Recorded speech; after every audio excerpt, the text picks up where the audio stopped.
தமிழ் சினிமாவின் முன்னணி நடிகராக இருந்த கேப்டன் விஜயகாந்த் அவர்களின் குடும்பம், அவருடைய 2 மகன்கள், அவருடைய 2 மகன்களின் 2 முறை பொண்ணுகள் பற்றி இந்த வீடியோவில் பார்க்கலாம். கேப்டன் விஜயகாந்த் அவர்கள் 1979ஆம் ஆண்டு வெளியான இனிக்கும் இளமை என்ற திரைப்படத்தின் மூலம் தமிழ் சினிமாவில் அறிமுகமானார். கேப்டன் விஜயகாந்த் அவர்கள் 150க்கும் மேற்பட்ட படங்களில் நடித்துள்ளார். கேப்டன் விஜயகாந்த் அவர்கள் உடல் நலக்குறைவால் 2023ஆம் ஆண்டு தன்னுடைய 71வது வயதில் காலமானார். கேப்டன் விஜயகாந்த் அவர்களின் மனைவி பிரேமலதா விஜயகாந்த். பிரேமலதா விஜயகாந்த் அவர்கள் தற்பொழுது தேசிய முற்போக்கு திராவிட கழகத்தின் தலைவராகவும், விருத்தாச்சலம் சட்டமன்ற தொகுதியின் சட்டமன்ற உறுப்பினராகவும் இருக்கிறார். கேப்டன் விஜயகாந்த் அவர்களின் மூத்த மகன் விஜய பிரபாகரன். இவர் தேசிய முற்போக்கு திராவிட கழகத்தில் கட்சி பணியாற்றி வருகிறார். கேப்டன் விஜயகாந்த் அவர்களின் இளைய மகன் சண்முக பாண்டியன். இவர் திரைப்படங்களில் கதாநாயகனாக நடித்து வருகிறார். பிரேமலதா விஜயகாந்த் அவர்களின் தம்பி எல்.கே.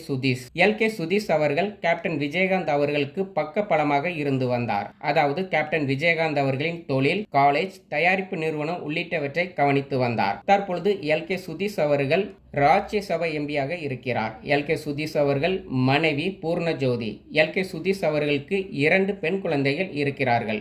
எல்.கே. சுதீஷ் அவர்களின் மூத்த மகள் ஜானுஸ்ரீ. இவர் சென்னை ஏசிஎஸ் மருத்துவக் கல்லூரியில் MBBS MS முடித்துள்ளார். அதாவது மகப்பேறு மற்றும் மகளிர் அறுவை சிகிச்சை முதுகலை பட்டத்தை பெற்றுள்ளார். எல்.கே. சுதீஷ் அவர்களின் 2வது மகள் கீர்த்தனா.